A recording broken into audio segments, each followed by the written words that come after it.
Ya, terima kasih Pak. Eh, di channel ini juga kebetulan sekarang yang nonton ada 1.000 lebih nggak Pak? Saya juga menghimbau 1.400. 1.400, menghimbau kepada saudara-saudara saya yang ada di sini semua, tidak usah direspon takut. Jangan ada ya direspon dengan rasa takut. Karena ini sudah biasa, ya, ini sudah biasa. Ya. Jadi tidak perlu dibawa ketakutan. Karena di seluruh dunia, di negara-negara besar akan terjadi seperti ini. Dan jangan lupa bahwa Islam identik dengan politik. Jadi ini bukan masalah agama, ya kan? Betul juga mereka bukan masalah agama, tapi berkaitan dengan politik, politik dan bisnis. Karena clue yang sudah diberikan oleh Pak Putih langsung kita tangkap. Saya sudah mendapat sinyal bagus. Karena begini, Pak Putih memberikan clue bahwa sekarang ini memang jaringan kabel optik ya di bawah laut itu besar nilainya memang besar sekali. Itu bisa ratusan miliar triliun bisa. Jadi sehingga terjadi pertempuran. Karena begini, waktu Pak Jokowi menjabat dan dia mengangkat yang namanya JK, hanya satu yang dipesan oleh Pak Jokowi. You saya angkat sebagai wakil presiden, tapi tidak boleh berkaitan dengan you punya bisnis. Bukan seperti waktu dengan SBY. Waktu dengan SBY terbuka luas karena itu berhubungan dengan bisnis. Jadi ini di sini sebagai wakil presiden, tapi dia semestinya untuk mengamankan dia punya bisnis dia sendiri dan untuk mengamankan bisnis kroni-kroninya. Jadi ini jelas. Jadi terutama diangkat dengan SBY itu satu, belalai pesawat di setiap bandara di seluruh Indonesia itu kena proyek Bukaka. Garbarata. Jadi itu sudah bukan rahasia lagi. Ada suara gema nggak Pak? Kayaknya ada feedback nggak? Enggak, bagus. Bagus Pak, bagus. Bagus ya. Bagus ya. Jadi itu bisnis itu sampai di mana-mana. Setiap pembangunan sampai dengan yang namanya proyek-proyek mangkrak daripada Pak SBY itu semestinya ada campur tangan dengan JK. Contoh, instalasi pembangkit listrik yang mangkrak itu nilainya triliun.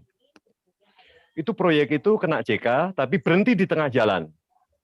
Dan tidak tahu buntutnya bagaimana, ya kan, ini juga sayang Pak Jokowi itu waktunya terbatas ya. Kemarin itu banyak diributkan dengan masalah SARA yang atau masalah demo yang ada di Indonesia.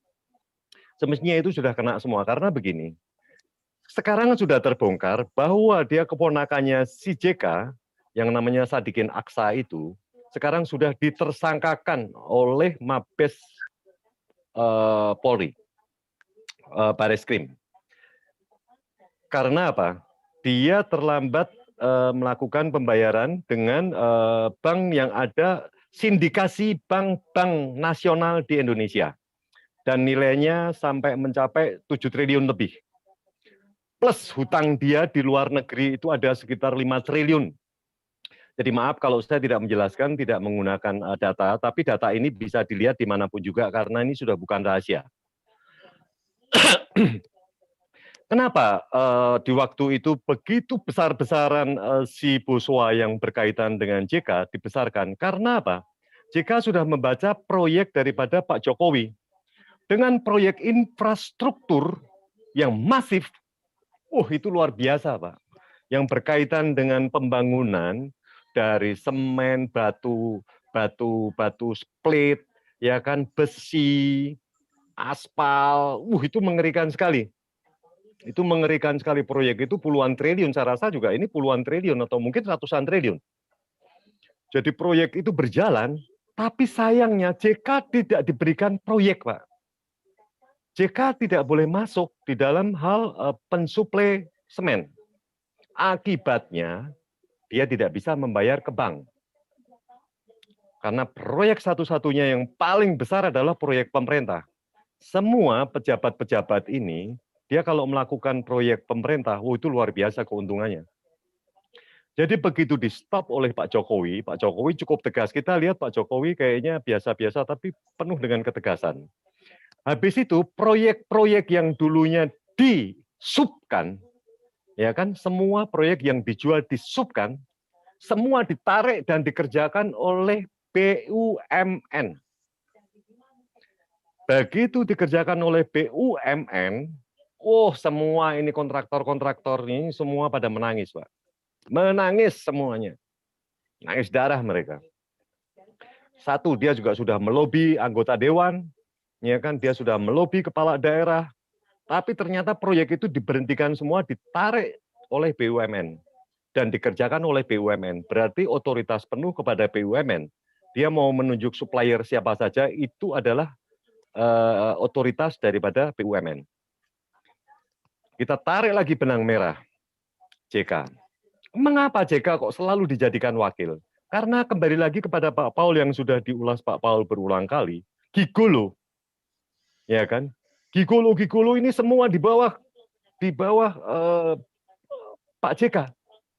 Jadi setiap kali mengadakan suatu pemilu, ya kan, itu kan berarti sudah kekuasaan, paradigma kekuasaan. Paradigma kekuasaan pasti berhubungan dengan mayoritas. Akibatnya apa? Dia paling laku. Kalau bisa dibikin tiga kali sebagai wakil presiden, JK pasti jadi juga. Ya kan? Jadi karena ini keputusannya cuma 2 kali, boleh meningkat. Kalau dia mau jadi pemilu sebagai presiden, dia boleh. Tapi kalau sebagai wakil presiden, dia tidak boleh. Makanya waktu Pak SBY menang, Pak Jokowi menang. Ya kan?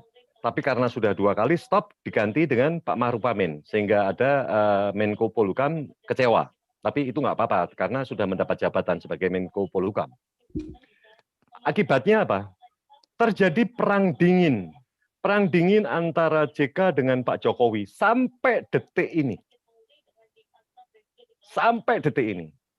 Pemerintah digoyang kiri, goyang kanan semua, bandar-bandar sudah jelas. Bandar sudah jelas. Sudah disebutkan bandar ada beberapa termasuk JK, termasuk Cendana, termasuk Cikeas. Semua ini adalah bandar-bandar. Karena dia mempunyai kepentingan yang harus dijaga. Kita salut juga kepada Pak Jokowi, Pak Paul juga kebetulan juga saya rasa feeling juga cukup bagus, dianalisa memang Pak Jokowi cukup tegas di dalam hal itu. Akibatnya apa? Banyak gejolak, banyak gejolak. Cuman Pak Jokowi tidak berani memberantas. Ini yang disayangkan. Yang ditangkap itu yang di bawah-bawah, kecuali yang MRS. Yang di bawah ini semua yang kena. Tapi yang di atasnya, layer di tengah ini belum. Saya senggol tarik garis lurus, Munarman masih berkeliaran. Ya kan? Dan itu yang menengah itu banyak. Cuman sekarang ini mereka yang sebagai player, ini yang ditangkap ini player-player semua nih. Ini player-player semua yang saya bilang itu Pak, harus diredam dulu. Ya kan? Dari segala macam penjuru ini sekarang sedang diredam. Dan kalau terjadi misalkan seperti kejadian Mabes Polri, kejadian gereja itu biasa dimanapun juga di dunia tidak mungkin terlacak. Tapi begitu kejadian, pasti bergerak. Coba lihat.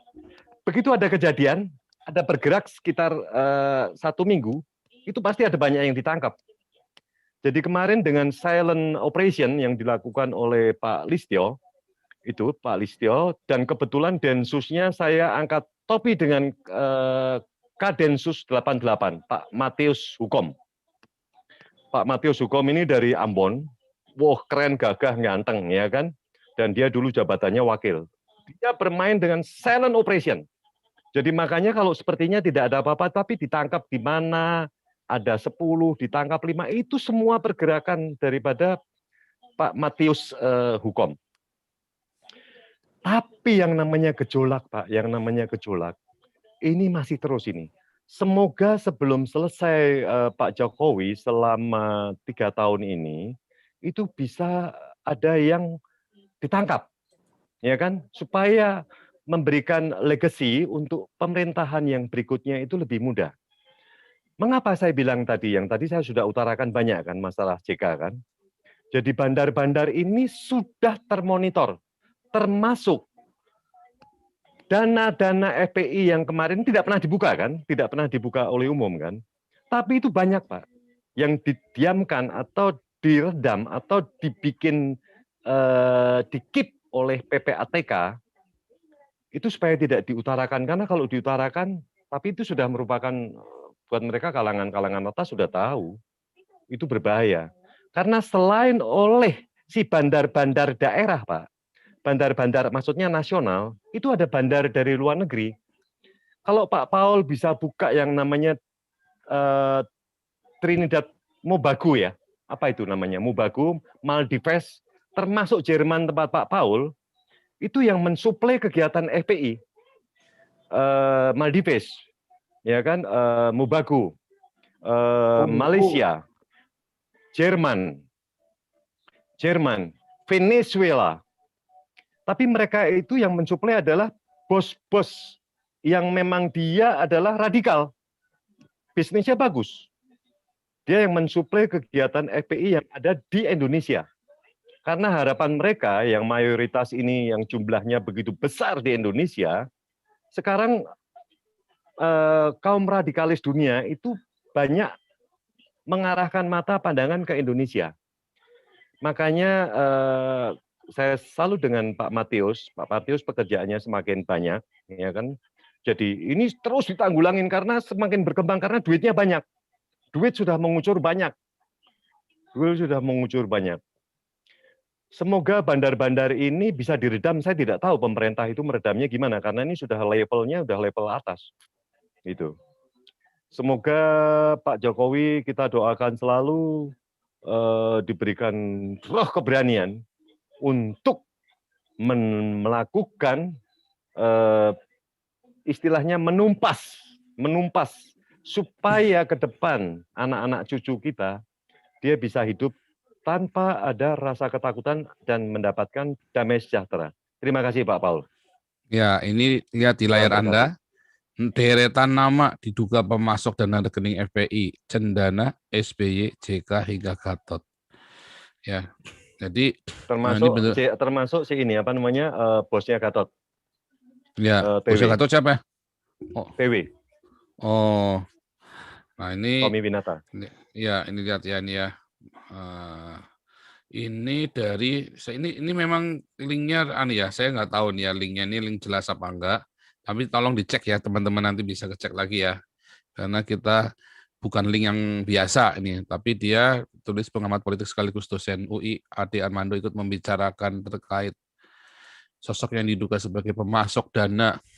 Ya, ini sudah dibuka sama PPATK. Harusnya gampang banget ya, tetapi kok kenapa nggak mau dibuka gitu ya. Harusnya kalau dibuka sebenarnya cepat selesai. Cuman karena mau tebang pilih nampaknya ini. Bukan Pak, yang kemarin dibilang ewuh pakewuh. Ewuh pakewuh. Ya ewuh pakewuh. Terus untuk meredam supaya ini kalau dibuka gejolaknya kan perlawanannya lebih besar Pak. Nah, perlawanan lebih besar yang ditakutkan kalau sampai ke akar rumput terjadi chaos. Nah, perang sipil, ya perang sipil. Iya, yang dibilang proxy war ini. Ya ini bukan untuk proxy, meredam tapi civil war-nya, civil war ini tidak sampai terjadi gitu. Ngeri ya, ini ya tadi ya, ini ya. Apabila mengacu isu yang beredar di luas publik, ada beberapa nama yang diduga terlibat dalam penyokong dana dalam rekening FPI, diantaranya keluarga Soeharto, SBY, JK, Gatot, TW, Reza Khalid, sehingga sejumlah pihak dari negara asing. Gitu ya. Reza Khalid itu bandarnya Prabowo, Pak. Reza Khalid itu bandarnya Prabowo, dia ya? Warga negara Singapura, tapi orang Arab. Oh, berarti yang warga negara asing ini memang pendukung-pendukung khilafah ini semua nih ya? Ya, yang ejen minyak Indonesia kan, kalau mau Indonesia butuh import minyak harus dia dulu. Ininya tapi sudah ya, dihapuskan. maklarnya dulu ya, saya ingat ya. Zaman SBY, Pak. Oke, ketahuan ya. Jadi luar biasa sekali ya. Islamnya yang dimanipulasi, Pak. Iya.